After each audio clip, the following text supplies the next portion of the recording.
We fight the powers that be. Come rule the world with me. Salut Raph, je suis tellement contente de t'avoir à mon podcast. Ça fait longtemps qu'on en parle. Un gros merci, ça fait vraiment plaisir d'être ici. Ça me fait full plaisir de t'avoir invité parce que je sais que tu as vraiment une histoire hors du commun, puis j'ai hâte d'en savoir plus, puis j'ai hâte que les auditrices puissent l'écouter aussi. Pour les gens qui te connaissent pas, c'est qui ça, Raph? Raph, aujourd'hui, je suis un entrepreneur. Ça fait à peu près 2 ans maintenant. Puis, j'habite au Pérou à temps plein. Bientôt, je vais être un père, donc un papa. Wow! Félicitations, je Et savais merci. pas. Merci, il reste 35 jours. Fait que, pas mal Oh ça. my God. Mhm. Wow! C'est vraiment fou parce que, tu sais, je vois sur tes réseaux, des fois, tu marques le nombre de jours que tu t'es lancé là-dedans. Je trouve ça vraiment, vraiment inspirant. Fait que, qu'est-ce que fait, dans le fond, que tu as voulu faire ça aujourd'hui? D'où ça t'est venu, tout ça? Mais ça fait vraiment longtemps que j'ai rêvé d'avoir une business en ligne, en fait. Moi, c'était un rêve que j'avais depuis peut-être l'âge de 18 ans environ, que tu sais, j'avais lâché l'école. Moi, j'ai pas été plus loin que le cégep. Donc, j'avais fait une session de cégep. Après, à ma deuxième session, j'ai décidé que c'était pas pour moi. Donc, j'ai commencé à chercher un peu ma voie. Hmm. Puis, tu vois, les entrepreneurs en ligne, dans le temps, c'était le Tai Lopez. Donc, le premier entrepreneur en ligne que moi, j'ai commencé à suivre, c'était le Tai Lopez avec mon Lamborghini dans mon garage. Puis, il vendait son Ouais. cours, puis devant la vision que, tu peux faire de l'argent en ligne. Ça s'est pas passé aussi vite que j'ai voulu que ça se passe. Mais c'était un rêve que j'avais depuis vraiment longtemps, puis ça s'est finalement matérialisé dans les dernières années, que j'ai vraiment eu la chance de développer assez d'habiletés, en fait, parce que c'est ça qu'il me manquait, c'était d'avoir les habiletés pour pouvoir matérialiser ce rêve, parce que c'est beau de vouloir, tu sais, faire de l'argent en ligne, mais faire de l'argent en ligne, c'est comme faire de la business partout dans le monde, là. C'est un échange de valeur, puis si t'es Right. pas capable d'amener de la valeur à une autre personne, un autre entrepreneur, une autre compagnie, tu sais, ça va juste rester un rêve, là. J'aime ça. Puis, qu'est-ce que, tu sais, comme, qui t'est venu en tête que tu t'es dit, hey, moi, je vais pas aller faire qu'est-ce que tout le monde fait au cégep, puis je veux aller coach en ligne. Tu me dis que c'était un rêve, mais d'où ça part, ça, tu sais, comme de pas vouloir faire comme une job comme tout le monde?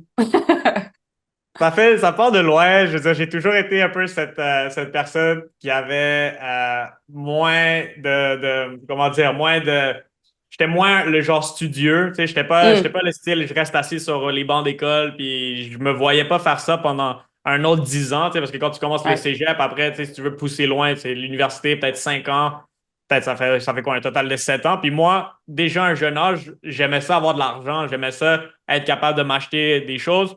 Donc, moi, j'étais comme, OK, je vois qu'il y a des gens qui font de l'argent en ligne. Je sais pas exactement comment ils font, mais tu sais, il y a du monde qui vont pas à l'école puis qui réussissent, fait que c'est possible. Puis c'est pour ça que moi, j'ai décidé de lâcher l'école puis d'aller travailler dès un jeune âge, là. j'aime ça parce que, tu sais, des fois, on se fait tout le temps dire c'est comme ça qu'il faut que ça marche, puis that's it. Puis comme, toi, t'as été game de faire comme, hey, c'est quoi, je vais faire ça tout de suite. Tandis qu'il y a plein de personnes qui vont dans le chemin traditionnel puis qui se rendent bien compte que finalement, ben, ça leur apporte pas nécessairement ce qu'ils veulent, puis après, ils tombent. Mais toi, t'avais déjà cette vision-là à un jeune âge. Fait que ça, c'est vraiment cool. Est-ce que ça venait des gens autour de toi ou t'étais un peu comme le mouton noir autour de toi? Ouais, j'ai définitivement été le mouton noir de ma famille. Toute ma famille est studieuse, là. Mon frère, il a un master's en computer programming, là. Il y a mon autre cousin qui est en loi, il travaille en politique. Tu sais, j'ai du monde autour de moi qui ont vraiment poussé loin leurs études. Mais moi, j'ai pas voulu faire ça. Mon père, lui, ça a aussi été un entrepreneur, là. C'était comme moi, j'ai OK. grandi. Lui, il y avait des boutiques, des magasins de vêtements. Fait que, tu sais, c'est OK. ça que j'ai vu dans ma jeunesse. Fait que peut-être que c'est venu un peu de là, l'idée de faire mes propres choses. Mhm. Mais ouais, c'est pas mal ça. Moi, c'est ça. J'étais plus le mouton noir, je pense. Puis d'un certain point encore, là, je veux dire, j'ai pris un chemin de vie qui est complètement différent de beaucoup de personnes, tu sais, de partir à l'autre bout du monde, puis Right. de faire ça. Tu sais, toute ma famille est restée encore à Montréal. Ils sont encore là-bas. Fait que, Puis qu'est-ce qui t'a poussé à faire ces choix-là, malgré que, tu sais, c'était pas comme un peu comme tout le monde autour de toi? Parce que des fois, on dirait que à un moment, on se sent mal d'être différent jusqu'à temps qu'on voit que c'est comme un super pouvoir. Comment que tu l'as vécu, toi, dans tes débuts? Mais c'est drôle parce que moi, je pense que j'ai jamais voulu être comme les autres. J'ai pas eu J'aime ça. ce besoin de conformisme-là. J'étais vraiment comme mindé que moi, j'ai mes objectifs, c'était ça, là. Je voulais faire de l'argent Right. comme je te disais depuis très jeune. Puis je le savais qu'aller aux études, ça allait pas me permettre d'en faire tout de suite. Ça a peut-être été une erreur. Je veux dire, encore aujourd'hui, je le sais pas. Je veux dire, ça m'a amené où je suis aujourd'hui. Mais c'est pas comme si, tu sais, ça a été aussi simple que, tu sais, dire, OK, je lâche le cégep, je vais faire mes affaires, puis j'ai du succès tout de suite. Comme on en voit des Mhm. gens en ligne, comme moi, je suis encore fasciné parce que je regarde, tu sais, d'autres entrepreneurs, qu'est-ce qu'ils font aussi. Puis on dirait qu'il y a des jeunes, des fois, ils mettent cette image-là que, tu sais, ils sont très jeunes, ils font énormément d'argent, ils ont du succès tout de suite. Moi, pour moi, ça a vraiment pas été ça, là. Puis, tu sais, ça a pris vraiment beaucoup d'années de struggle.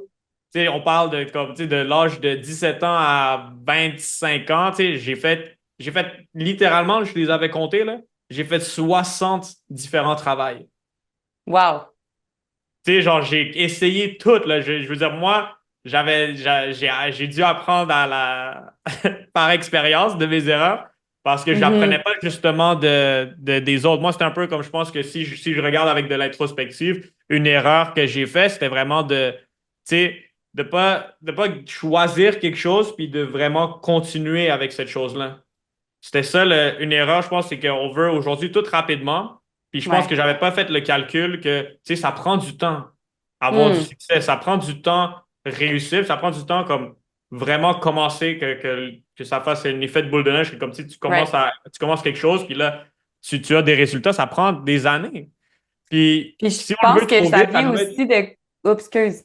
Ben, je dis juste que ça nous Genre, met vulnérables. Genre, tu sais, si tu essaies d'avoir du succès trop rapidement, ça te met dans une ouais. situation où tu veux les choses trop vite, puis tu vas comme abandonner. Tu sais. C'est comme si tu n'as pas l'identité encore de cette personne-là qui peut réussir en tant que telle. Mais tu sais, je pense que aussi dans la génération que tu es, puis moi aussi un peu plus tard en tant que telle, mais pas trop loin, c'est que ça avait l'air si facile. Tu regardes sur Internet, tu es comme, ben oui, comme engage ce coach-là, tu vas faire 10 000 par mois dans ton premier mois, full facile, telle affaire, tu sais, comme tu peux travailler sur la plage. Puis là, ce temps-ci, j'arrête pas de voir des reels de comme quelqu'un qui est sur la plage, mais avec son ordi, comme oui, oui, c'est ça, travailler en ligne.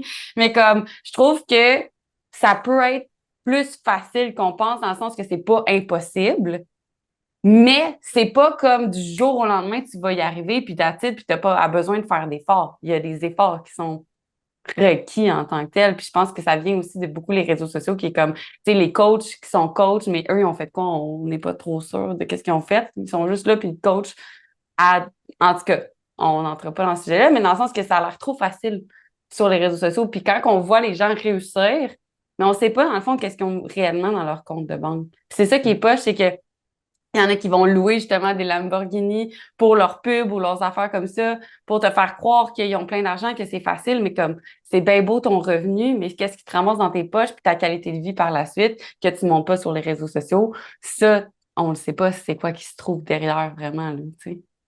Absolument. Puis tu sais, ça aussi, c'est un sujet vraiment qu'on peut aller, qui va être une tangente très longue. C'est ça. Mais on n'est pas obligé d'y aller si profond que ça. Mais même hier, tu sais, je regardais un super gros influenceur, je ne vais pas le nommer parce que bon, j'aime pas amener des choses négatives Right. sur les autres personnes, mais Mhm. tu sais, des gens qu'on imagine qui sont vraiment incroyables, qui ont ces vies incroyables-là. Ouais. Il y a des gens qui font aujourd'hui des channels YouTube complètement juste pour comme les regarder si ce qu'ils disent est réel.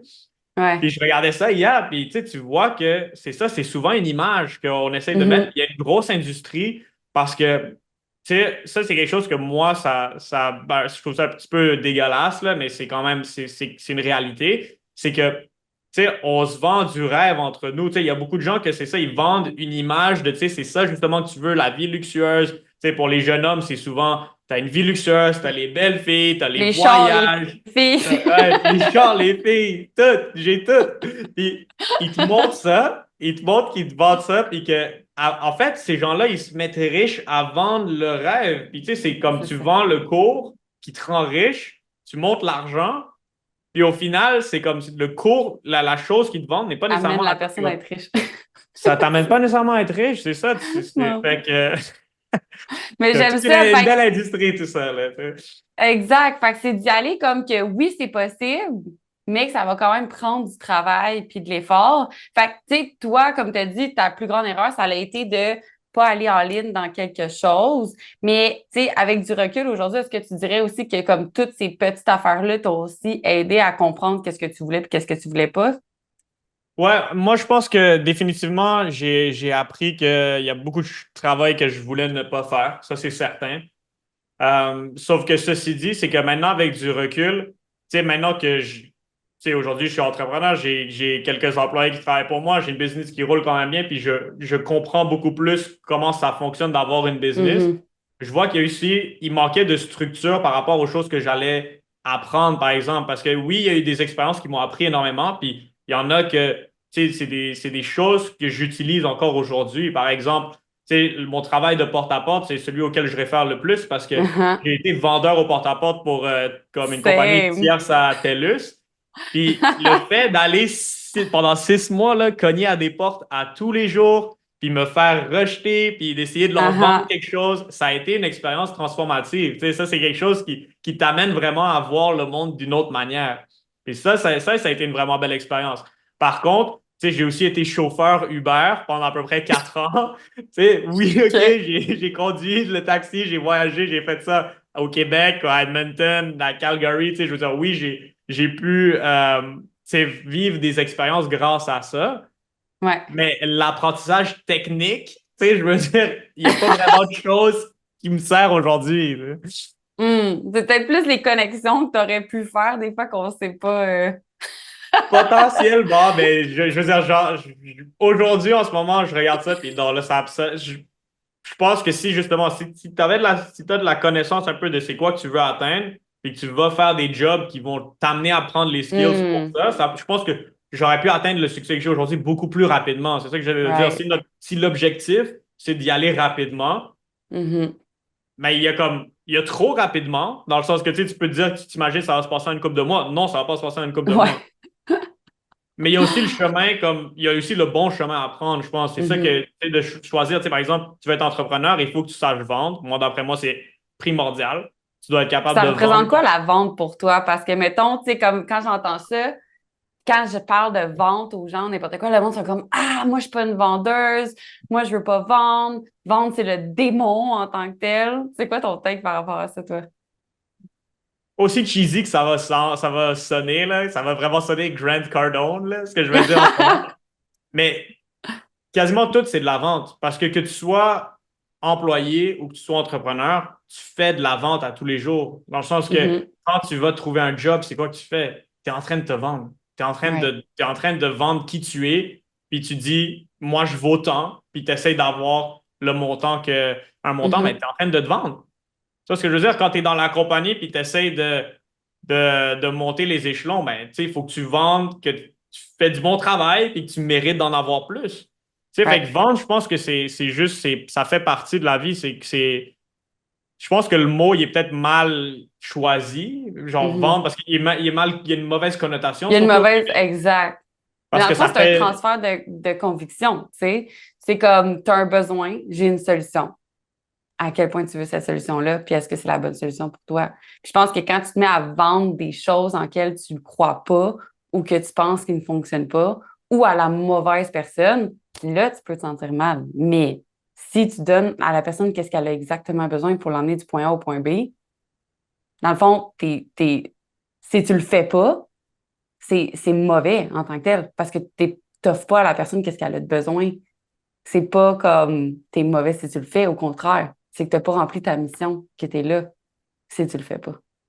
et ça, c'est la bonne mentalité à avoir par rapport à ça. Il faut le voir de même. Puis je pense que le truc que les gens, par exemple, on manque, qu'on n'a pas eu cette expérience-là de, tu sais, porte-à-porte, par exemple, c'est de faire des Mhm. transactions. Peut-être c'est peut-être le meilleur mot, Ouais, là, c'est mieux ouais. dit. C'est de demander de l'argent à quelqu'un, puis d'être capable de faire un échange comme ça. Puis la plupart des gens n'ont pas cette expérience-là quand tu fais différents travails. Là, c'est pas quelque chose de naturel là, qu'on va faire à tous les jours. Mais si tu le fais à tous Mhm. les jours comme en porte-à-porte, si moi, je faisais, je sais pas, super bon, j'étais quand même correct. J'étais pas si mauvais que ça. Dans mon groupe, j'étais le meilleur des rookies, mais en tout cas, bref, dans la compagnie au complet, j'étais pas le meilleur. Mais ce que j'ai appris, c'est ça, c'est que dans le fond, grâce à cette expérience-là, c'est que ce que ça a montré, tu as juste besoin de parler à plus de gens pour être capable de faire une vente. Moi, c'est vraiment ça le plus gros apprentissage que j'ai appris de ça. C'est que le Mhm. rejet, c'est pas important. Tu sais, c'est juste si on te rejette, ça change rien. Ça, j'aime ça. Ça change absolument rien. Puis je pense que Mhm. le plus gros défi, c'est dans la vente, c'est d'être correct avec ça, d'être correct que les Ouais. gens te rejettent. Tu sais? Mais si Parce tu que c'est parles pas à toi 100 qui rejette. personnes, si tu parles à 100 personnes puis tu fais 500 pièces, par exemple, je donne l'exemple, ben, on s'en fout des 99 autres. Je veux dire, tu parles Mhm. à la personne, à 100 personnes, tu trouves une personne.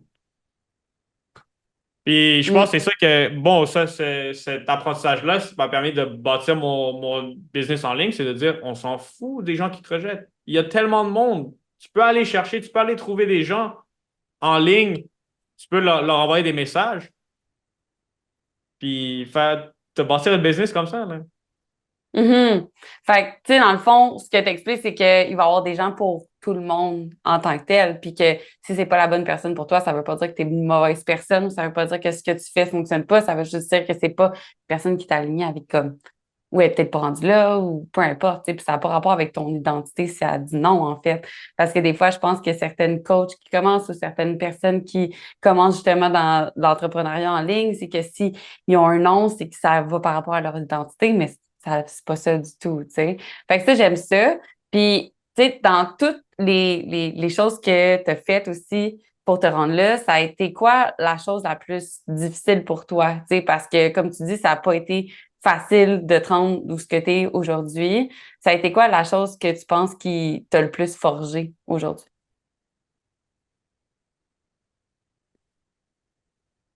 C'est une très bonne question parce que je pense que, tu sais, à différents niveaux, il y a différents challenges, si on Ouais. veut. Puis je pense aussi que chaque personnalité a ses challenges, dans le sens que je pense qu'on est tous différents, ce qui veut dire qu'on a nos forces et nos faiblesses. Puis que pour moi, quelque chose qui peut être extrêmement difficile, ça peut être naturel pour quelqu'un, vice-versa. Tu sais, Right. pour moi, dans mon cas à moi, ma plus grosse faiblesse, c'était ça, c'est d'avoir ce besoin-là d'avoir une victoire rapide. Tu vois ce que je veux dire? Hmm. Vu que je voyais, tu sais, les gens euh, en ligne, tu sais, montrer des succès incroyables, puis que moi, je voulais ça.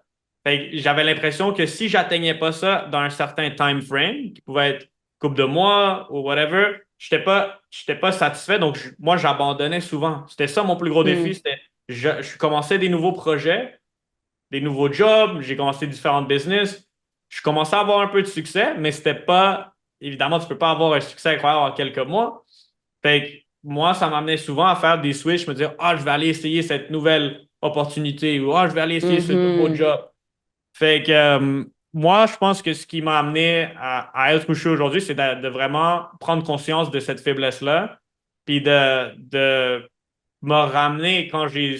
Moi, c'est comme des urges de comme changer ou d'essayer Ouais. quelque chose d'autre. Mais dans le fond, c'est ça, c'est d'apprendre à me calmer puis me dire non, il faut que tu persistes. Tu comprends? C'est là que tu vas avoir du vrai succès. Et c'est pour Exact. ça que je pense que je suis là, comme je te dis, au point où j'en suis aujourd'hui, c'est parce que j'en ai eu des moments là où je voulais quitter, je voulais retourner à faire de la vente, je voulais faire Ah ah. d'autres choses. Mais le fait que je suis encore là à faire la même business, je pense que c'est ça, c'est juste le temps qu'on met dans notre business, juste le fait de continuer, juste ça, ça va t'amener quelque part. C'est juste de continuer. Pour moi, ça a été le plus gros défi. Qui ça l'est encore, je le travaille encore. Right. Puis, je te feel vraiment là-dessus. Puis, qu'est-ce qui t'aide à continuer dans les moments où tu as le goût d'abandonner? Parce que on s'entend, si vous nous écoutez puis vous êtes dans l'entrepreneuriat, que vous choisissez d'aller dans l'entrepreneuriat, c'est vraiment des montagnes russes. Je sais pas si tu es d'accord avec moi, mais c'est d'accepter que c'est une montagne russe, que d'accepter quand ça va plus bas, c'est que ça va monter plus haut, puis que les moments que tu vas plus bas, c'est pour une raison. Fait que toi, tu fais quoi dans les moments que c'est plus bas pour te garder la tête hors de l'eau puis continuer de croire que ça va continuer à remonter? Ben, c'est sûr que j'ai un support system. J'ai des gens à qui je Mhm. parle. Tu sais, je veux dire, ma blonde m'aide énormément. On en discute souvent. Ma mère, je parle beaucoup à ma mère aussi. Tu sais, le fait d'en parler, des fois, ça te ramène un peu les idées claires. Je pense que Ouais. c'est une manière de faire ça. Puis c'est aussi, je pense, de prendre du recul. Parce que des fois, moi, j'ai comme un peu cette personnalité un peu obsessive dans le sens que, tu sais, Mhm. je veux que les choses avancent, tu sais. Fait que moi, je suis vraiment du genre à, tu sais, mettons, il y en a, c'est pour ça que je te disais tantôt, on a tous des challenges différents. La plupart des gens, moi, je pense, de ce que j'entends des conseils que je vois en ligne, c'est qu'on dirait que on se fait beaucoup pousser à prendre action. Parce que je pense qu'il y a beaucoup de gens qui sont bloqués à la phase de ne pas prendre de l'action parce qu'ils sont Ouais. peut-être perfectionnistes, puis ils se disent, ah ouais, si je prends tel chemin, tu sais, ils pensent à tous les calculs, les Ça sera pas milliards parfait. d'affaires, puis c'est analysis paralysis, tu sais, ils pensent Ouais. tellement, fait qu'ils font rien. Mais moi, je suis dans l'autre extrême, que tu sais, genre, je pense pas nécessairement, je cours, puis let's go, on y va, tu sais. Mais Same. fait avec ce type de personnalité-là, le problème, c'est que justement, il faudrait avoir un petit peu plus d'analyse, puis de comme recul, puis de respirer, puis attendre avant de prendre une décision. Ouais, ralentir, c'est mieux avancer par moment. Puis c'est pour ça que je pense que c'est très complexe le fait de coacher quelqu'un, puis tu sais, de vraiment avoir le bon conseil, parce que ça dépend C'est vraiment pas de one la size fits personne. all, là, c'est ça. Exact. Ouais, mais j'aime vraiment ça, puis ça me passe ce que tu dis parce que justement, tu sais, comme tu dis, il y a des gens qui vont rester dans le OK, est-ce que je suis capable, est-ce que je suis pas capable? Puis tu sais, comme quand j'ai été sur ton podcast, ma phrase bref, c'est Do it now, figure it out later. Tu sais, c'est exactement ça, moi aussi, ça l'a été. Puis j'ai exactement appris la même chose que toi dans les dernières années, de comme quand tu es plus focus sur OK, qu'est-ce qui marche pas, je fais plus qu'est-ce qui marche pas, je fais juste qu'est-ce qui marche, puis focusser là-dessus à la place de tout faire en même temps, puis de dire, puis il y a peut-être quelque chose qui va marcher là-dedans. Mais là, ça te sauve beaucoup, beaucoup, beaucoup d'énergie. Fait en sorte que je pense que les descentes sont un peu moins ardues aussi que quand tu es comme vraiment all-in, puis après tu redescends. C'est un peu comme avec mes clientes, le 0 ou 100. OK, là, je m'entraîne 4 jours semaine. Puis là, tu es genre plus capable. Fait que là, finalement, tu retombes puis t'abandonnes parce que c'était pas aligné avec toi. Tu sais. Fait que j'aime ça. C'est vraiment des beaux apprentissages. Puis je suis vraiment curieuse parce que dans ton histoire, tu as travaillé avec beaucoup de coachs, puis tu travailles encore avec beaucoup de coachs aujourd'hui sur, mettons, ben, ton podcast, sur les vidéos que tu fais pour les gens. Tu as aussi travaillé comme setter pour d'autres personnes. Puis j'imagine qu'avec les soixantaines de jobs que tu m'as dit, il y a aussi d'autres choses que je sais pas pantoute. Fait que, comme, qu'est-ce qui t'a le plus fait grandir? Puis c'est quoi que tu as le plus apprécié de voir un peu l'envers du décor de comme plusieurs coachs en tant que tel? Mais je pense que, tu sais, quand j'ai commencé à travailler dans le domaine du coaching, j'ai travaillé pour, c'est ça, Rob Dial, qui lui Ouais, est un gros coach aux États-Unis, de super populaire. mindset. Il a le On numéro l'adore chez Artemis. podcast numéro un de Mindset. Puis ça a été vraiment une expérience incroyable, je pense, parce que ça m'a vraiment montré que c'est juste des humains. Puis c'est pas pour Mhm. dire quelque chose de mal, c'est vraiment pas Mm-mm. ça. Mais au Non, non, contraire, non. je pense que c'est inspirant puis motivant de Ouais. réaliser que, tu sais, quand tu côtoies des gens comme ça, assez, ben, c'était pas proche physiquement, mais je veux dire, on les voyait, je le voyais souvent sur Zoom, je faisais partie de son équipe, tout ça. Mais c'est ça, ça m'a fait réaliser que, vu que justement, on est tous des humains, puis eux aussi, Uh-huh. mais c'est quelque chose qu'on peut faire, nous aussi. Right.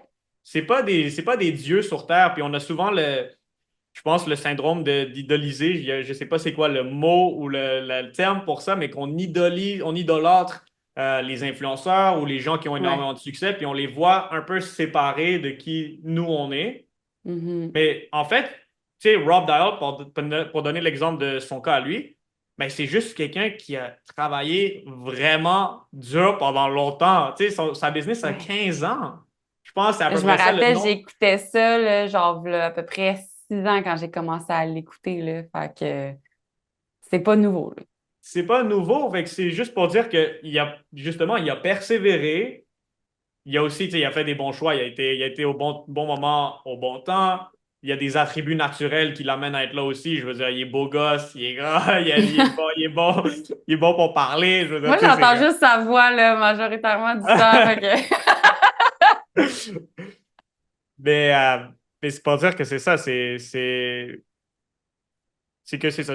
Pour moi, c'est ça. C'est on est tous capables. Je pense que on prend action, peut-être qu'on n'aura pas le résultat incroyable. Chacun, tu sais, je veux dire, on ne sera pas tous des Michael Jordan, puis on ne sera pas tous des Rob Dial qui sont numéro un. Je veux dire, par définition, il ne peut pas avoir plus qu'un numéro un.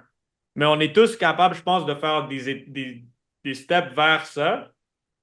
Puis on est tous capables de grandes choses, je pense, si on est capable justement d'apprendre à se connaître puis de persévérer. J'aime ça. Puis, comme tu dis, souvent, ça a l'air tellement plus facile pour les autres. Le gazon est tellement plus vert là, il est tellement... Mais comme on a toutes nos difficultés, puis le but, c'est juste de persister, comme tu le dis, puis de croire qu'on est capable, nous aussi. Puis ça, j'aime vraiment ça. Puis, qu'est-ce qui a fait en sorte que tu as fait fuck that, Edmonton, Calgary, Pérou?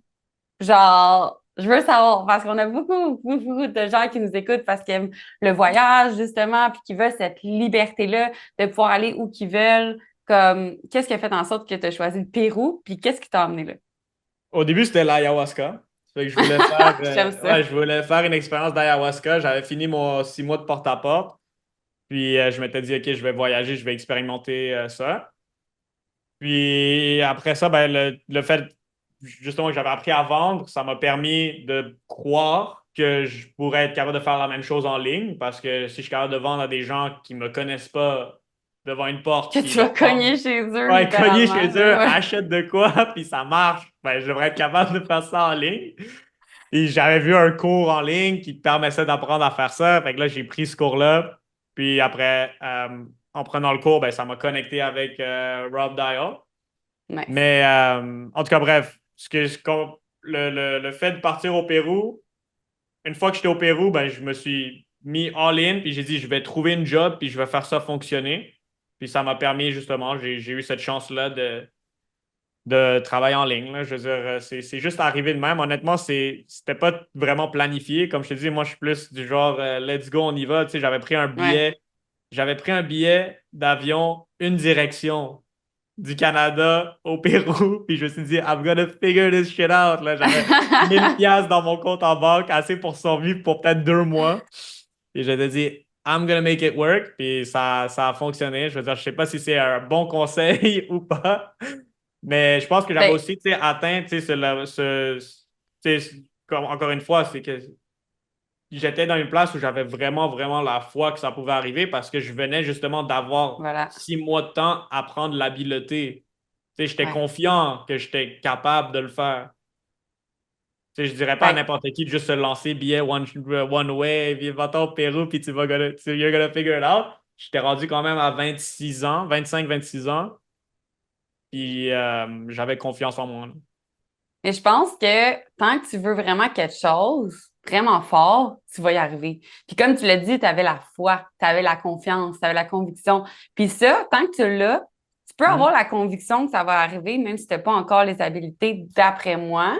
OK? Peut-être pas la confiance que tu es déjà capable de le faire, mais la confiance que tu vas être capable de le faire, puis que tu vas t'arranger. Tu sais, je suis sûre qu'on met n'importe quel humain aujourd'hui, puis ça, c'est une retraite que je veux faire un jour dans ma vie, là. C'est vraiment comme mon objectif, j'en parle pas trop, là, mais comme c'est d'amener les gens à survivre en forêt ou à survivre même s'ils ne savent pas comment. Ton fucking système va kick in. Quand la dernière fois que tu as vu ton compte de banque, tu as fait fuck, ça marche pas, puis tu es devenu fucking imaginatif pour faire comme OK, ben, il faut que je trouve les sous, puis je vais y arriver. Quand il y a quelque chose que tu veux vraiment, tu vas travailler corps et âme pour y arriver puis le faire. Fait que dans le fond, à ce moment-là, c'est juste quelque chose que tu voulais vraiment, puis tu t'es dit, peu importe les sacrifices qu'il va falloir que je fasse, je vais le faire. Puis tu t'es choisi à ce moment-là, là, tu sais. Ouais, c'est à peu près ça là. C'était vraiment surimaginaire le chemin qui m'a amené jusque-là. Mais effectivement, je pense que la foi, ça a été un gros aspect à cette réussite-là. Puis, parlant d'ayahuasca, mettons, si tu es à l'aise d'en parler, est-ce que ça a vraiment fait un gros changement pour toi dans ta vie, dans ton identité, dans ton parcours? Ou ça a juste été comme un trip que tu étais comme, ah, c'est cool? Ou ça a été genre, non, ça a été life-changing? Je pense que maintenant, aujourd'hui, ma perspective par rapport à cette expérience, c'est que ça n'a pas nécessairement été life-changing. OK. Ça a été une expérience que je voulais faire depuis longtemps, fait que je suis content de l'avoir comme check-off de bucket list. Ouais. Mais c'est une expérience, je pense qu'il faut, c'est ça. Il faut se sentir appelé à le faire. C'est pas quelque chose que n'importe qui devrait le faire. C'est quelque chose que Non, quand non, on vraiment pas. fait cette expérience-là, ils te disent, tu sais, il faut que tu mettes une intention, puis pourquoi tu es Ouais. là, puis c'est ça l'objectif, tu sais. Puis moi, je suis comme half and half aujourd'hui parce que je pense que ça peut devenir une béquille, tu sais, ce genre d'expérience-là. Il y a beaucoup de gens qui vont en Hmm. faire comme une identité. Puis je pense pas que le but de faire ces expériences-là, c'est de devenir nécessairement ah oui, moi je suis un ayahuasquero puis je suis ça. Il y en a que bon, c'est peut-être ça leur OK. chemin de vie. Ouais. Mais ben ouais. Je pense que là-dessus, c'est vraiment si tu te sens appelé, je pense pas qu'il y a rien de mauvais à ça. Je pense pas que c'est négatif. Mais moi, aujourd'hui, où j'en suis dans mon parcours, c'est plus quelque chose que tu sais, je cherche à refaire nécessairement. Mhm. Mhm. Ça a juste été une expérience que tu as vécue qui t'a peut-être aidé à ce moment-là, mais c'est pas quelque chose que tu dis. T'aurais pu te rendre où ce que tu es aujourd'hui sans une expérience comme ça, mettons. C'est ça Ouais, je pense pas que que c'est je ça. Je pense comprends. pas que c'est un catalyste à genre Non. ouvrir mon cinquième chakra puis je suis maintenant Super Saiyan ou quelque chose là. Non.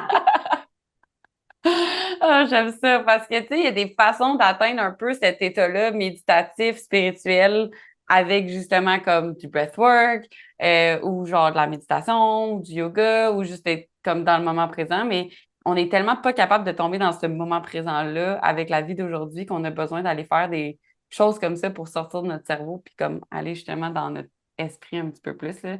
Fait que, c'est Ouais, vrai puis que... exactement, j'en avais rencontré un genre de bouddhiste. C'était intéressant parce que lui, il venait, c'était un gars qui a dédié sa vie au bouddhisme. Fait que c'est le genre de Hmm. gars qui se met une toge orange puis qui marche puis que, tu Un sais, c'est vrai, ça, là. un vrai de vrai, là. Il a dédié sa vie à ça. Puis il venait justement ça s'appelle le Sacred Valley, où tu vas pour faire l'ayahuasca, ça s'appelle le Sacred OK. Valley. Puis lui, il venait donner des genres de workshops de méditation. Puis c'est OK. exactement ça qu'il disait. Et, tu sais, je veux dire, le but, c'est pas de devenir un genre de drogué là, qui veut, tu sais, tout le temps faire ça pour aller atteindre des autres états d'esprit. Non, le but, c'est de justement D'être essayer capable d'y d'atteindre un arriver. état de paix intérieure sans avoir besoin de faire ça. J'aime Parce que ça. c'est Puis, pas nécessairement aussi logique là, dans la vie de tous les jours. Tu peux pas avoir ça comme béquille. Tu sais, je veux dire, ton sac d'ayahuasca chez toi, là, la fin de semaine, non, je me sens pas bien. On va me prendre un petit shot là, d'ayahuasca. ça a l'air tellement drôle d'une même parce que l'ayahuasca, c'est quelque chose d'assez intense, on va se dire, mais il y a quand même des gens que c'est ça tous les jours avec les réseaux sociaux, avec l'alcool, avec le pot, avec le sexe, avec peu importe c'est quoi. Mais c'est tout notre go-to quand ça va pas bien, en fait. Mais quand tu es capable de aller trouver ce safe place-là, comme tu l'as dit à l'intérieur de toi, c'est là que tu deviens vraiment, vraiment puissant. Puis, j'aimerais ça savoir, tu sais, comme, t'as-tu voyagé ailleurs dans le monde ou t'es comme allé au Pérou? Qu'est-ce que t'as appris avec, comme, ces voyages-là? Parce que j'ai vu, comme, selon ce que tu dis tantôt, tu t'es comme un peu promené. Fait que par rapport aux cultures, par rapport aux choses que tu as appris, qu'est-ce qui a été le plus grand apprentissage? Ben, je pense que mon plus gros apprentissage, c'est fait ici au Pérou. De tous les voyages Hmm. que j'ai faits, j'étais en France, en Thaïlande, en Australie, en différents pays avant. Tu sais, mais c'était plus des voyages vraiment rapides, dans le sens que je OK. pense si tu veux vraiment apprendre à connaître la culture, il faut aller vivre dans le pays, je pense. C'est ça que j'ai vraiment Ouais. appris, c'est que des petits voyages, ça ne te permet pas vraiment C'est pas une d'être, semaine que tu comprends, là. même un mois, je dirais, même un Ouais. mois, dans le sens que maintenant, ça fait quasiment 3 ans que je suis au Pérou. Fait que là, tu sais, là, vraiment, je peux dire que j'en connais plus sur la culture. C'est pas Ouais. 100%, mais tu sais, le fait que j'ai ma copine qui est ici, je vis avec sa famille, euh, ça m'a beaucoup apporté, je pense, parce que j'étais beaucoup dans un mindset avant de je dois réussir tout seul. Peut-être que Hmm. ça, c'est une question que j'ai que tu vas peut-être pouvoir répondre, mais que moi, en tout cas au Canada, je me sentais vraiment seul. Tu sais, j'avais vraiment l'impression que c'était me against the world, l'individualisme, dans le sens Ouais. je sais pas si c'est moi qui l'ai vécu comme ça ou si c'est aussi la culture québécoise, américaine qui est un peu de même. Mon intuition, c'est peut-être un mix des deux. Hmm. Mais vraiment, le fait de me sentir, tu sais, que je dois réussir tout seul. je pense que ça, c'est vraiment différent de ici. Que ici, par exemple, c'est extrêmement familial. Puis, tu sais, je veux dire, c'est pas des conditions nécessairement. C'est pas aussi aisé que, évidemment, au Canada. C'est un pays tu sais, je pense que c'est encore considéré un third world country en croissance. Ouais. Mais l'aspect culturel de famille, que tout le monde s'aide, tout le monde s'entraide, Ouais. ça a été quelque chose qui m'a vraiment amené à réfléchir d'une autre manière. Hmm. Parce que je te donne l'exemple, tu sais, moi ici, on a déménagé ici, on est revenu habiter avec la famille de ma copine, ses parents. Puis tu sais, moi, je suis arrivé, dans ma tête, tu sais, ils allaient nous laisser un appartement, un étage, parce qu'ils ont une maison familiale où il y a différents étages. OK. Puis ils nous ont laissé un petit appartement, comme 2 chambres, une cuisine, pour nous, ma copine et sa fille. Puis moi, dans ma tête, j'étais comme, OK, ben, on va commencer à mettre de l'argent de côté, payer le rent. Dès le premier jour, ses parents me disent, ils ne me connaissent pas encore, là. Ils me disent, tu peux habiter ici, fais comme chez toi, pas besoin de rien payer. Je veux dire, c'est pour vous, cette place-là. Wow. Et moi, ça m'a choqué. J'étais comme, ils me connaissent pas encore, puis ils sont tellement accueillants dès le premier jour. Puis au fil du temps, tu sais, notre relation s'est développée avec ses parents, mais tu sais, comme lui, son père, par exemple, le père à ma copine, il y a une compagnie de photos de coureurs. Il prend des photos des OK. marathoniens, des gens qui courent. Fait que, tu sais, des Nice. fois, la fin de semaine, moi, j'allais prendre des photos pour eux. Fait que, tu sais, j'aidais son business à lui. Là, après, mon business a commencé à grandir. J'ai commencé à mettre de l'argent de côté. J'ai pu bâtir sur le toit des pièces. Ben maintenant, tu sais, la maison familiale sert d'office pour que nous, on a des employés ici qui travaillent dans ma business de montage vidéo. Fait que, tu sais, on s'entraide littéralement. Puis les deux sœurs de ma copine travaillent dans mon business à moi.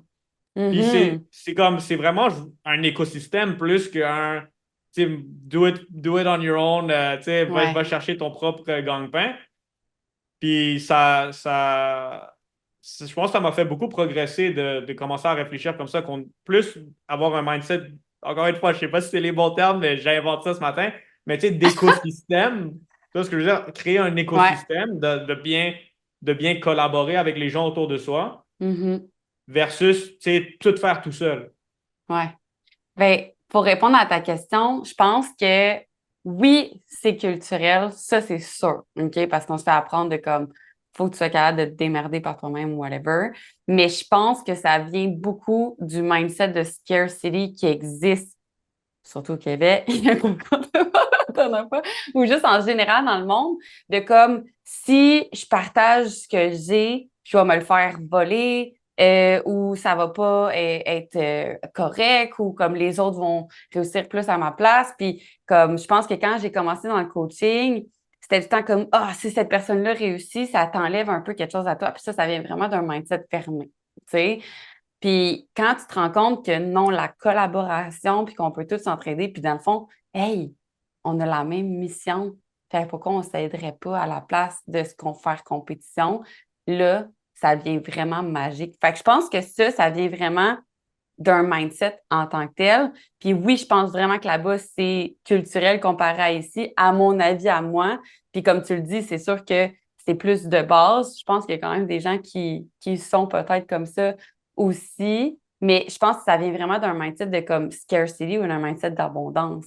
Puis depuis que mon but, c'est de collaborer avec les femmes, que je mets plus de femmes à l'avant, puis aussi juste d'autres entrepreneurs à l'avant parce que je trouve que leur mission est tellement belle et qu'ils le font de la bonne façon. Ben moi, ça m'enlève rien, ça me donne plus parce que dans le fond, ça donne à ma mission. Fait que maintenant, je le vois que c'est vraiment important de juste trouver des gens qui ont la même mission que toi, autant à cœur que toi. Puis ça va créer une équipe vraiment puissante. Tu sais. Aujourd'hui, j'ai une équipe où ce que on est comme ça. Puis c'est vraiment important pour moi que d'être là pour elle. Puis c'est comme une famille pour moi, mon équipe, littéralement. Puis même mes clientes, on se dit toutes les Warriors, c'est une famille parce qu'on est toutes là pour s'entraider puis à se lever vers le haut. Puis je pense que tant que ça, tu l'as pas vécu, ben tu penses un peu que si quelqu'un d'autre réussit, ça t'enlève quelque chose à toi parce que c'est tes perceptions. Puis c'est pour ça peut-être qu'on est comme, vaut mieux avancer toute seule. Puis oui, toute seule, tu vas plus vite, mais on l'entend toujours, à plusieurs, tu vas plus loin en tant que tel. Fait que je pense que c'est de voir comme toi sur le top de ta montagne, tu veux-tu être riche rapidement, toute seule, ou tu veux être là-bas avec ta famille, tes amis, du monde que tu aimes, puis de partager ces moments-là avec d'autres personnes qui ont la même mission que toi, tu sais. 100%. 100%. Puis il n'y a rien d'incroyable qui s'est fait tout seul. Mm. Il y a rien de. Tu sais, Rome ne s'est pas bâti en un jour, mais Rome ne s'est pas bâti tout seul non plus, là. Non. T'as pas rien d'incroyable. Comme toutes les grosses compagnies, c'est toutes des compagnies, c'est des gens. C'est des gens ensemble qui se mettent ensemble, qui collaborent. Je pense que c'est le plus gros skill d'importance, surtout si tu veux aller en entrepreneuriat, c'est vraiment d'apprendre à collaborer avec les gens. Right. Puis ça serait quoi ton meilleur conseil par rapport à ça? Parce que pour ma part, je sais que ça a été un chemin tumultueux parce que quand j'étais paramédic, je voyais les chefs d'équipe ou les boss, puis j'étais comme ah, tabarouette que moi je gérerais pas ça des humains. Puis guess what, aujourd'hui, c'est complètement différent, mais comme toi, ça a été quoi ton chemin par rapport à ça de comme tu sais d'être travailleur autonome toi-même ou travailler pour quelqu'un, travailleur autonome, puis là maintenant d'être entrepreneur, c'est-à-dire que comme si t'es pas là une journée, ça continue de rouler sans toi, tu sais. Ouais, exactement. Ben, je pense que moi, j'ai lu un livre, tu sais, puis en toute honnêteté puis transparence, c'est quand même nouveau, là. Ça fait peut-être 6 mois que j'embauche des gens à temps plein qui travaillent avec moi. Fait que je suis potentiellement pas la meilleure source, mais j'avais lu un livre, puis, tu sais, le livre, j'ai pas le nom de l'auteur, mais c'était une histoire assez incroyable, comme c'était une des personnes les plus riches aux États-Unis dans le domaine de l'acier. Fait qu'il y avait des compagnies, il faisait tu sais, c'était l'homme le plus. Je pense que c'était même un des hommes les plus riches aux États-Unis de son époque, sinon le plus riche. Puis il avait écrit un court livre que malheureusement, je n'ai pas le titre ni l'auteur, mais je sais que c'était le seul livre que cette personne-là avait écrit dans sa vie. Puis c'était un livre d'à peu près 80 pages, écrit en grosses lettres. Fait que c'était rien de trop dur à lire. Bref, la chose que j'ai retenue de ce livre-là, c'est que lui, il disait il faut absolument, dans son entreprise à lui, que les gens soient payés à la productivité. Parce que Mhm. si tu payes les gens au salaire, t'as pas aligné les intérêts. Ce qui veut dire que faut trouver une manière. Puis il disait que ça a été difficile pour certains postes de le faire. Ça lui a demandé beaucoup de temps puis de Thinking. réfléchir comment structurer la paye pour que ce soit directement relié à accomplir certaines tâches. Parce que si on crée des entreprises où les gens sont payés au salaire horaire, l'objectif de cette personne-là, si elle veut faire un plus gros salaire, c'est simplement de faire plus d'heures. Donc, elle veut que Mhm. son temps de travail dure, soit plus long. Mais si on les Puis paye c'est à la aussi de ne pas leur productivité, donner la liberté aussi à eux de faire comme c'est possible d'avoir de la liberté si tu atteins les résultats qu'on veut, puis les deux, on a la même mission, tu sais. mais c'est ça, le concept de productivité, je pense pas qu'il est nécessairement applicable dans tous les cas, mais le point, c'est juste de relier, essayer de relier le revenu de la personne avec les objectifs de l'entreprise. Mhm. Tu sais, si par exemple, un exemple dans les entreprises de coaching, c'est ça qu'ils font, c'est qu'ils mettent le salaire de l'appointment setter relié au nombre d'appointments qu'il est capable de mettre sur le calendrier, puis que le nombre de personnes qui sont capables de closer. Ouais. La personne qui vend, ben, sa commission fait partie de la vente. Fait que ça fait en sorte que on va tous vers la même direction. Parce que comme ça, moi c'est comme ça que dans mon entreprise, j'ai commencé à pouvoir vraiment enlever la pédale du micromanaging parce que c'est quelque chose Mhm. que j'haïssais complètement quand j'ai commencé à embaucher des gens, de regarder qu'est-ce qu'ils font tout le temps. Parce que ça ne me permettait pas justement de faire mon travail De puis de libérer ton focuser sur. temps. Ça bloquait mon esprit avec OK, qu'est-ce qu'il fait? Il est-tu assez vite? Puis toujours être en arrière de eux autres. Mais quand j'ai commencé à lâcher ça puis dire OK, non, vous allez être payé par la production de ce que vous faites, eux, ils se auto-managent eux-mêmes parce que eux, Mhm. ils veulent s'améliorer pour pouvoir Ouais. faire plus d'argent. Fait que j'ai plus besoin de micromanager, puis c'est comme ça que je pense que ça te permet justement de grandir sans avoir à ajouter des tâches à ton horaire, là. Surtout quand, en tant Ouais. qu'entrepreneur, tu en as des choses à faire, là. Ça finit plus. Puis je pense que c'est super intéressant aussi de voir que la personne, ben, ça lui donne la sensation qu'elle a un certain pouvoir sur son salaire en tant que tel. Tandis que, mettons, moi, quand j'étais paramédic, peu importe combien d'heures, tu sais, comme si je voulais justement avoir plus d'argent, il fallait que je fasse plus d'heures.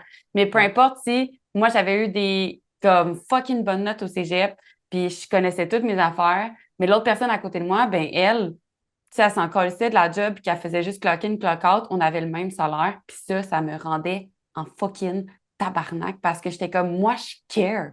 Puis comme, on a le même fucking salaire, puis lui, il care pas, puis il s'en calisse dans le fond.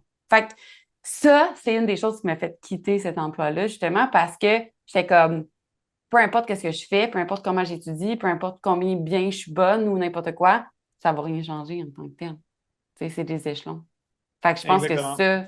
ça l'aide d'avoir des personnes qui sont vraiment high achievers puis qui vont devenir meilleures à pouvoir l'être, puis à rester, puis à croître dans ton entreprise. Fait que c'est vraiment un bon conseil. J'aime ça. 100%. Je pense qu'on entraîne les gens à la mauvaise chose, tu sais, le salaire Ouais, horaire. Tu sais, ouais. ça crée même, tu sais, je le voyais là, quand je travaillais en construction aussi, du monde qui disent Hey, il travaille pas tellement vite. Il travaille pas trop vite, la job va finir. Oh Tu my sais, God. la job va finir, on n'aura plus de C'est job. fou, hein? Fait qu'il pèle lentement et tu sais, il traîne la patte. Et Mhm. ça crée pas une société de high achievers, justement. Ça crée une société, justement, de Right. gens qui veulent juste clock, faire l'horreur. Exact. Puis ça, après, ben, ça remplit pas ton besoin d'accomplissement en tant que tel. Tu te sens pas accompli quand tu as juste clock in, clock out. Puis je pense que aussi, ça fait l'envers de la médaille que les gens, mettons en coaching, puis tu me diras si toi aussi tu as vu ça, mais c'est comme des fois, les gens veulent payer pour un certain nombre d'heures de coaching. Mais si tu es capable d'avoir le même résultat en 1 heure, est-ce que c'est plus valuable pour toi dans ton horaire de ne pas avoir passé à 6 heures de coaching dans ton mois, par exemple? Tu sais, c'est comme un dentiste. Tu vas aller voir le dentiste que ça va te prendre 4 rendez-vous pour enlever ta carie ou celui que ça va prendre un? Bien, celui que ça va prendre un, ça va peut-être coûter plus cher, mais comme ça va te sauver beaucoup plus de temps. Fait que dans le fond, tu payes pour un résultat, puis tu payes pas pour le nombre d'heures que la personne est là avec toi. Tu sais? Exactement. Mais ça, c'est comment réfléchit un entrepreneur versus comment réfléchit un employé au salaire horaire, là. Parce qu'eux, ils calculent Mhm. justement, ils calculent le temps. Ils Les disent comment heures. ça se fait que lui peut être payé 250$ de l'heure vu qu'il enlève une carrière en 1 heure. Tu sais, mais c'est Uh-huh. parce qu'il te résout un problème. Tu sais, Exact. Exact. J'adore ça.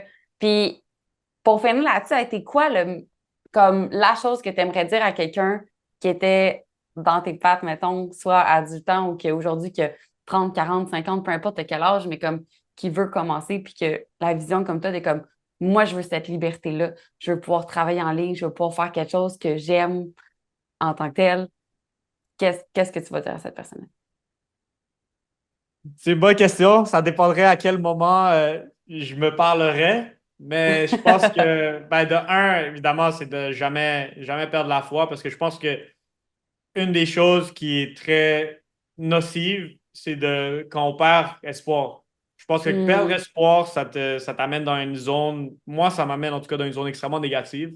Parce que quand on perd espoir, ça change complètement le, ça change la direction de notre vie. Tu sais, ce qu'on perd espoir que ça peut se passer, c'est là que je pense qu'on commence vraiment à faire des choses qui peuvent être soit négatives pour nous-mêmes, pour les gens autour de nous, s'auto-saboter. s'auto-saboter, puis c'est vraiment pas un bel état d'esprit, mais si on peut, tu sais, c'est facile de dire avec du recul, là, tu sais, de dire, ah oui, ça a fonctionné, puis écoute, ça va marcher. Mais je pense qu'il faut Ouais. avoir cette délusion-là de dire, ça va marcher. Je pense Uh-huh.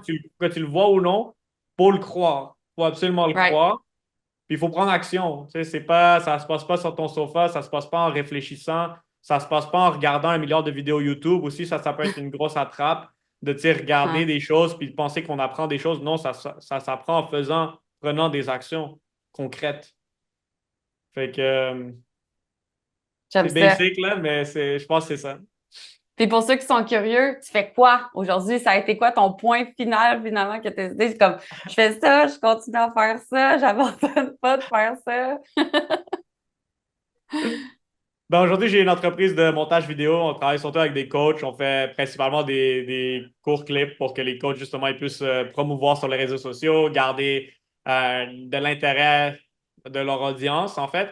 Fait que le point final, c'est quoi la question, excuse-moi? C'est qu'est-ce que tu fais? Tu as super bien répondu justement dans le sens que c'est ça que tu fais aujourd'hui. Qu'est-ce qui a fait en sorte que ça a été ça la destination finale? Je pense que c'est le hasard, en fait. Là, ça m'a amené là. Je veux dire, ça n'a pas été quelque chose que j'avais prévu non plus. Mais je suis arrivé à un point dans ma vie où justement j'ai vu cette opportunité-là de les médias sociaux, que c'est quelque chose qui est en pleine croissance, que c'est quelque chose qui amène les gens à avoir beaucoup plus d'opportunités aussi. Si tu es capable de te bâtir une présence, un personal brand. Puis je l'ai vu grâce à mon expérience de travailler avec Rob Dial, les résultats qu'il pouvait avoir grâce à son personal brand, qui lui avait 400 000 abonnés. Maintenant, il est rendu, je pense, à plus de 600, peut-être 800 000. Son brand est encore en train de croître. Ouais. Mais j'ai vu la puissance de ça, donc je me suis dit, OK, je peux combiner les skills que j'ai appris de vendre, de trouver des clients en ligne, de faire un petit peu de marketing, puis packager ça pour ensuite de ça aider des gens. Donc, ce qui m'a amené ici, ça a été l'accumulation d'habiletés qui, au final, m'a permis de faire ce que je fais. Donc, pour juste retourner, rewind un petit peu sur le conseil de qu'est-ce qu'une personne devrait faire, je pense que si tu veux vraiment arriver à un point où tu peux avoir soit une business en ligne de quoi que ce soit du coaching, d'édition vidéo, peu importe c'est quoi la vision que tu as pour ton entreprise, mais je pense que c'est ça, c'est de vraiment réfléchir à c'est quoi les habiletés nécessaires. Parce que prendre des actions, mais prendre les bonnes actions, c'est d'aller acquérir les habiletés que tu as besoin pour pouvoir créer cette réalité où tu es capable justement d'avoir cette entreprise-là. Fait que souvent, comme je te dis, c'est la vente, ça peut être le marketing. Les formations dans le domaine que tu es en tant que tel. Exactement. J'aime ça. Fait que ce que je comprends aussi, c'est que faut que tu ailles juste une destination. Faut que tu ailles comme c'est là que je m'en vais, puis de pas contrôler le comment que ça va arriver. Parce que, tu sais, si tu avais essayé de contrôler du jour 1, peut-être que tu serais pas où ce que tu es aujourd'hui. Puis en fait, c'est juste la journey qui t'a amené à faire ça, finalement. Mais si tu n'avais pas commencé à marcher vers une direction, tu n'aurais pas pu rencontrer toutes les choses qui ont été mises sur ton chemin. Fait que des fois, quand on essaie de manifester la vie de nos rêves, puis on essaie de contrôler le comment, mais on laisse pas l'ouverture à des possibilités puis à des opportunités comme que tu as eu la chance de comme déménager finalement au Pérou, de avoir toutes les personnes qui t'entourent en ce moment. Ça a été parce que tu as été ouvert à des possibilités, puis tu n'as pas été fermé à comme non, j'ai choisi cette patte-là, fait que je reste là. Fait que je pense que pour faire un parallèle à ce que tu disais, dans le sens que oui, il faut être persistant, mais il faut aussi être ouvert aux opportunités, puis savoir comment bien saisir ces opportunités qui sont alignées avec notre objectif, notre rêve, notre vision en tant que tel. Fait que ça a été vraiment inspirant pour vrai de t'avoir puis de voir comment on est capable de partir de c'est ça que je veux, comment que je l'arrive, puis de décider de peu importe, no matter what, je vais y arriver puis je vais le faire. Bien, je pense que c'est super inspirant pour tout le monde qui nous écoute de comme, bien, toi aussi, si t'es comme en ce moment, je veux juste travailler en ligne puis être libre puis pouvoir faire ça, peu importe. Si tu sais pas où est-ce que tu t'en vas, bien, c'est d'essayer quelque chose en ce moment, tu sais. Absolument, absolument. Fait que, gros merci à toi, Claudia, de m'avoir reçu. Ça fait plaisir de partager. Puis, si vous voulez connecter avec moi, ben, vous pouvez juste me trouver sur Instagram, Videos by Raph. M'envoyer un message, ça me fera plaisir de discuter. Yes! En passant, pour tous ceux qui voient nos vidéos sur Instagram, c'est Raph qui les fait. Fait que si c'est quelque chose qui vous parle, allez écrire à Videos by Raph sur Instagram. Merci énormément pour toutes les pépites d'or que tu nous as données aujourd'hui. Puis, be strong, be you, be a warrior. Bye! Buy yourself a car and a house to live